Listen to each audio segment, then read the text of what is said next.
Hello friends, कैसे आप सभी लोग। स्वागत है आप सभी का हमारे यूट्यूब चैनल इंग्लिश लिटरेचर 247 में।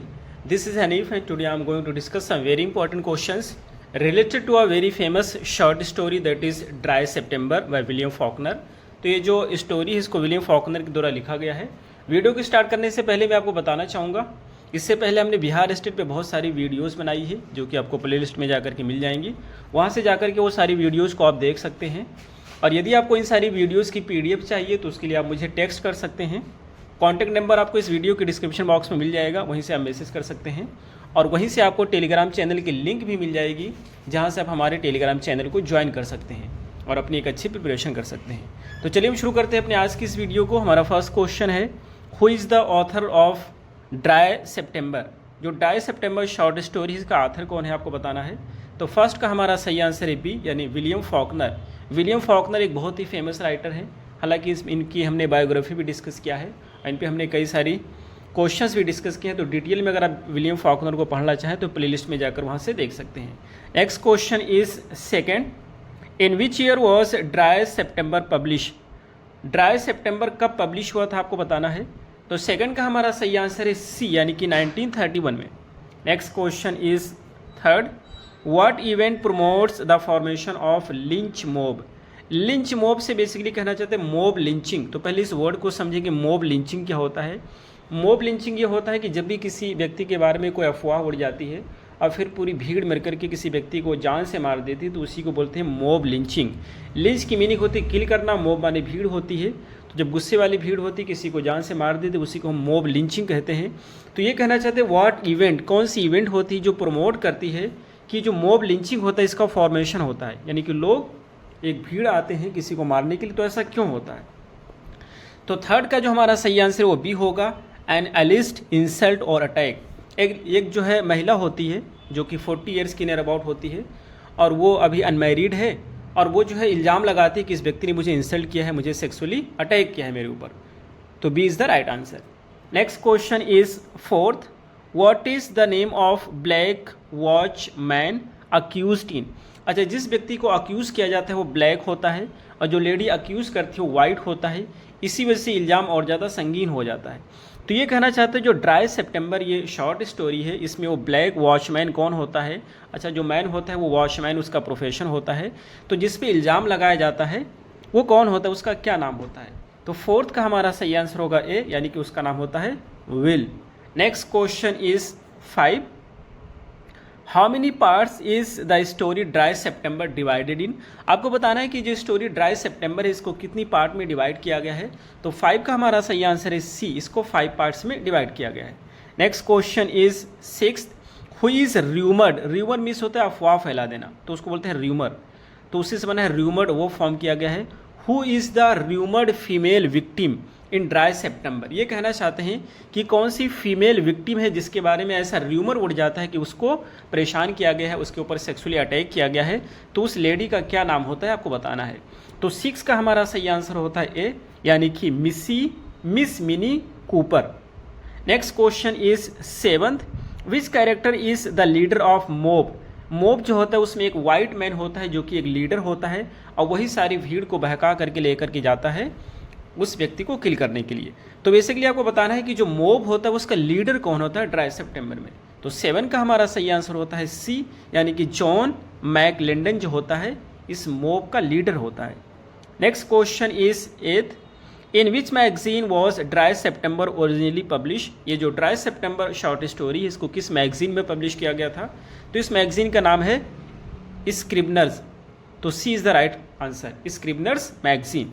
Next question is 9th, what element sets the tone of the story. ये कहना चाहते हैं जो स्टोरीज की टोन कौन से एलिमेंट सेट करते हैं in the opening paragraph of dry September. Dry September के ओपनिंग पैराग्राफ में ड्राई सितंबर इसका नाम है। अच्छा, ड्राई सितंबर ये इसलिए होता है क्योंकि इसमें इसका आंसर भी यही दे रखा है ए वाला, क्योंकि क्या होता है कि बहुत ज़्यादा गर्मी होती है, सूखा पड़ा हुआ होता है, काफ़ी समय से बारिश नहीं हुई होती है, तो इस वजह से गर्मी बहुत ज़्यादा होती है और इसी वजह से इस वर्क का नाम भी रखा गया है ड्राई सितंबर। तो A is the right answer, oppressive heat, बहुत ज़्यादा गर्मी पड़ रही होती है। Next question is 10th, how many hot rainless days have there been in Jefferson at the start of the September. असल में एक जो प्लेस होती है अमेरिका के मिसिसिपी, तो मिसिसिपी में एक जगह है जेफरसन, तो जेफरसन की ये घटना होती है, वहीं पे इसकी सेटिंग रखी गई है। और वहाँ पर ये कहना चाहते हैं कितने दिनों से बहुत ज़्यादा गर्मी पड़ रही है और बारिश भी नहीं हुई है, तो आपको बताना है। तो 10 का जो हमारा सही आंसर है वो डी है, यानी 62 डेज से बहुत ज़्यादा गर्मी पड़ रही है और बारिश नहीं हुई है, सूखा पड़ा हुआ है। Next question is 11th, where does the story dry September begin. आपको बताना है कि जो स्टोरी है इसकी शुरुआत कहाँ से होती है। तो 11th का हमारा सही आंसर है बी, यानी कि इन अ बार्बर शॉप। एक बार्बर होता है जिसका नाम है हॉक शो, और उसी के जो है शॉप से इस कहानी की शुरुआत होती है। Next question is 12, who is the spokes man for claim justice in the story. ये कहना चाहते हैं कि ये जो स्टोरी इसमें कौन सा व्यक्ति होता है जो कि स्पोक्समैन होता है उस ब्लैक वॉचमैन के लिए, और वो जस्टिस के लिए क्लेम करता है। वो कहता है कि शांत हो जाइए और इसके लिए भी जस्टिस की, तो जस्टिस के लिए वो लोगों को शांत कराना चाहता है, वो कौन सा व्यक्ति होता है। तो 12 का हमारा सही आंसर है हेनरी हॉक्शा, और यही जो व्यक्ति होते बार्बर होता है, इसी की दुकान से इस कहानी की शुरुआत होती है। ये जो व्यक्ति बहुत ही अच्छा होता है और ये लोगों को शांत करने की कोशिश करता है कि पहले मामले की तहकीकात किया जाए, उसके बाद में उसको किल किया जाए, लेकिन इसकी लोग कोई भी बात नहीं मानते हैं। Next question is 13, what is the attitude of town people toward Miss Minnie accusation.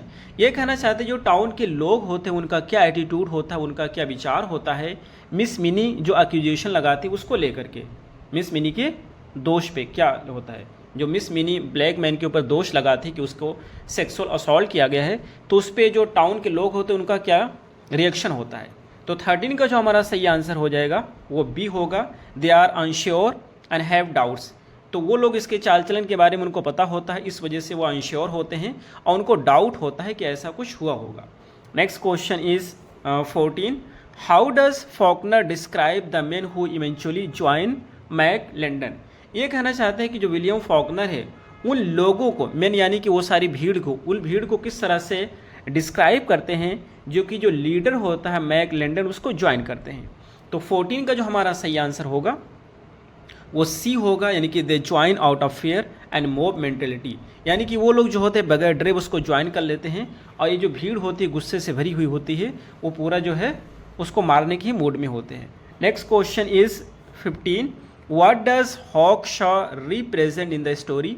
ये जो कैरेक्टर है जो कि बार्बर होता है जिसका नाम है हॉकशॉ, ये इस स्टोरी में क्या चीज़ को रिप्रेजेंट करता है। तो 15 का हमारा सही आंसर होगा बी, यानी कि ह्यूमन जस्टिस की बात कर रहा होता है, human justice.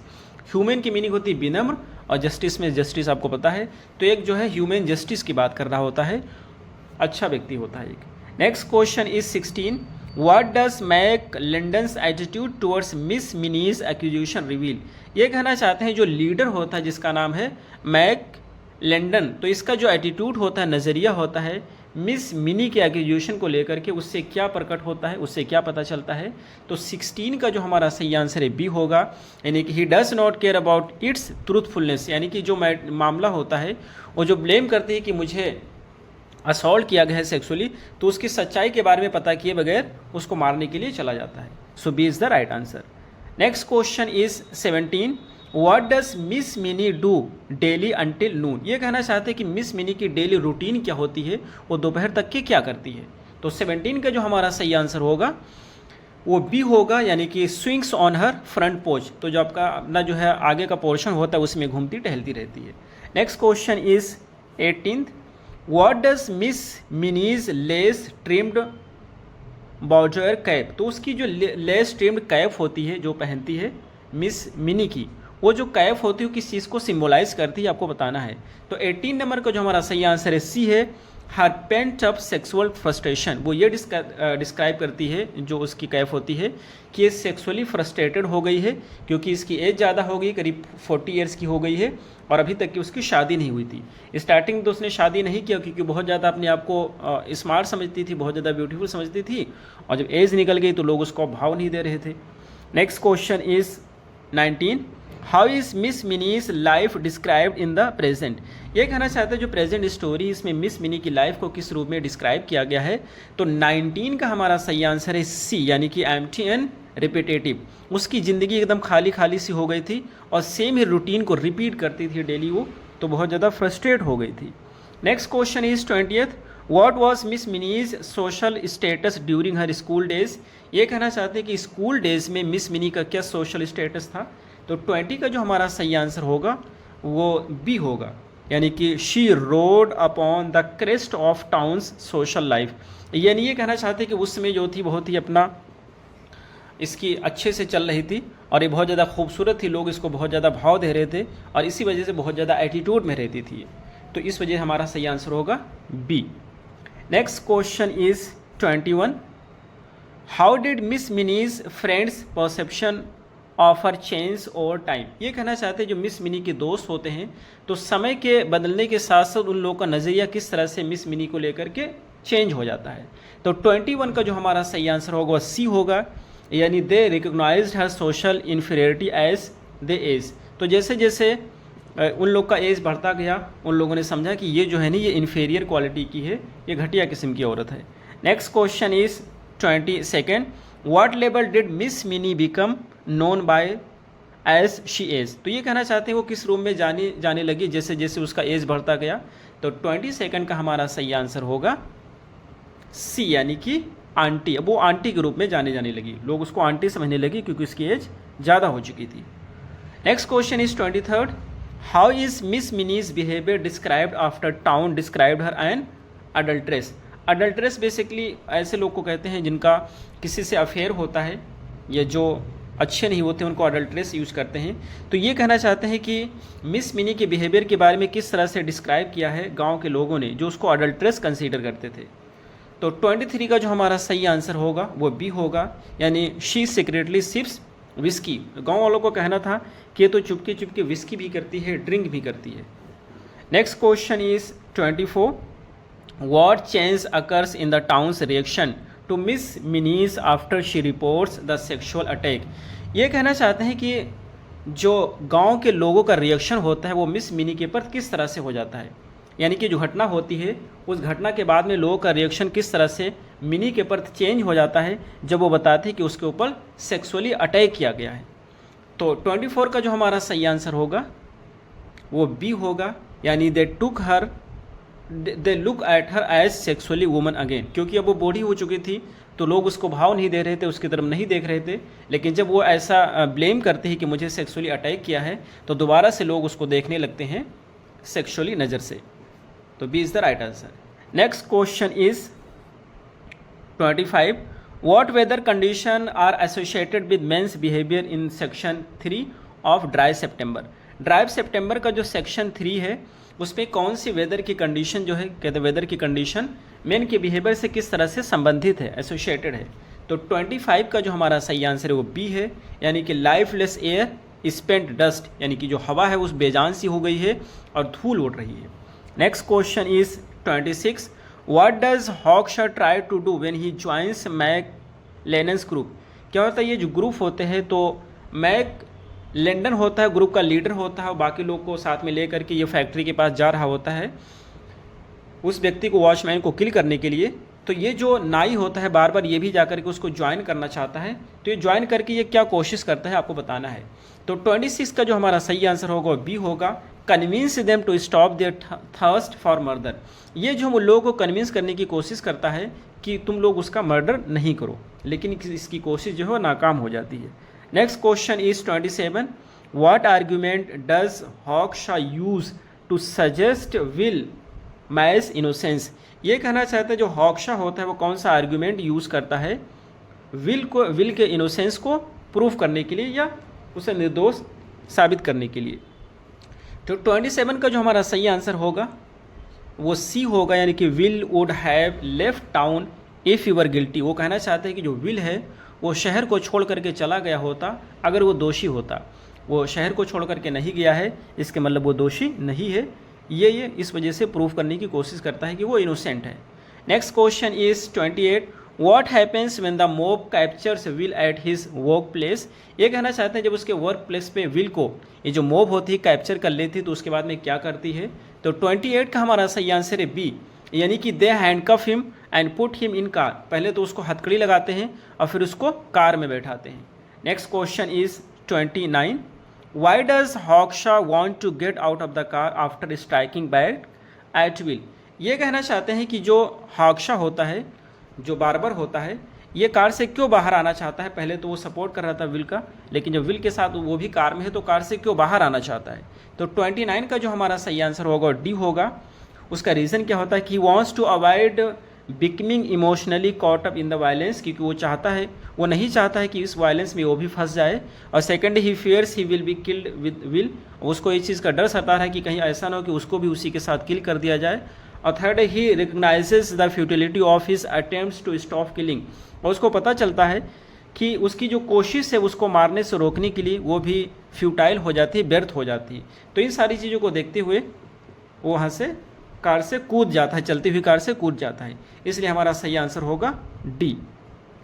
Next question is 30, how does Hawkshaw react when the car returns after Will's murder? ये कहना चाहते हैं जो हॉक्शा होता है वो किस तरह से रिएक्ट करता है जब कार विल के मर्डर के बाद में वापस आती है। तो 30 का जो हमारा सही आंसर होता है वो बी होगा, यानी कि ही हाइड्स इन अ डिच, वो जाकर के एक खाई में छुप जाता है, कहीं उसको भी ना किल कर दिया जाए। Next question is 31, what imagery is use to describe the onset? Onset माने होते हैं आरंभ या स्टार्टिंग। तो what imagery is use to describe the onset of night in the relation to Will's death? ये कहते हैं विल के डेथ के रेफरेंस में या रिलेशन में नाइट के आरंभ को किस तरह से डिस्क्राइब किया गया है, कौन सी इमेजरी का प्रयोग किया गया है? तो 31 का हमारा सही आंसर होगा बी, यानी कि पॉल ऑफ डस्ट, पूरा जो है धूल छाया हुआ होता है उस रात को। Next question is 32, how does moon's position shift in relation to Hawk's action? ये कहना चाहते हैं हॉक्स के एक्शन के रेफरेंस में, जैसे हॉक पहले होता है फिर जाकर के ग्रुप को ज्वाइन करता है, तो इस एक्शन के बीच में जो मून होता है उसकी पोजीशन किस रूप में चेंज होती है? तो 32 का हमारा सही आंसर होगा वो बी होगा, the moon rises higher and clear. तो मून होता है वो हाई होता जाता है और क्लियर होता जाता है, तो B is the right answer. Next question is 33, what does John McLendon do upon returning home at midnight? ये कहना चाहते हैं जो जॉन मैकलेंडन होता है जब वो घर वापस आता है मिडनाइट के समय तो वो क्या करता है? तो 33 का जो हमारा सही आंसर होगा वो सी होगा, यानी ब्रूटली कन्फ्रंट हिज वाइफ, वो अपनी वाइफ का बहुत ही बुरी तरीके से सामना करता है, यानी कि वो उसका जो है कंधा पकड़ करके उसको ढकेल देता है अपनी वाइफ को। Next question is 34, how does McLendon treat his wife in section 5? Section 5 में जो मैक लैंडन होता है वो अपनी वाइफ को किस तरह से ट्रीट करता है? तो 34 को जो हमारा सही आंसर है वो सी होगा, यानी कि विद सैडिस्ट अब्यूज़, उसको अब्यूज़ करता है, बुरी तरीके से उसके साथ बिहेव करता है। Next question is 35, what does Faulkner's portrait of Mrs McLendon suggest about her character? ये कहना चाहते हैं कि जो विलियम फॉकनर का जो दिखाया गया है, विलियम फॉकनर जो मिस मैक लैंडन को, तो विलियम फॉकनर जो मिस यानी कि जो मैक लैंडन है उसकी जो वाइफ है वो मिसेस मैक लैंडन है, तो उसके कैरेक्टर को जो यहाँ पे दिखाया है उससे वो क्या सजेस्ट करना चाहते हैं विलियम फॉकनर?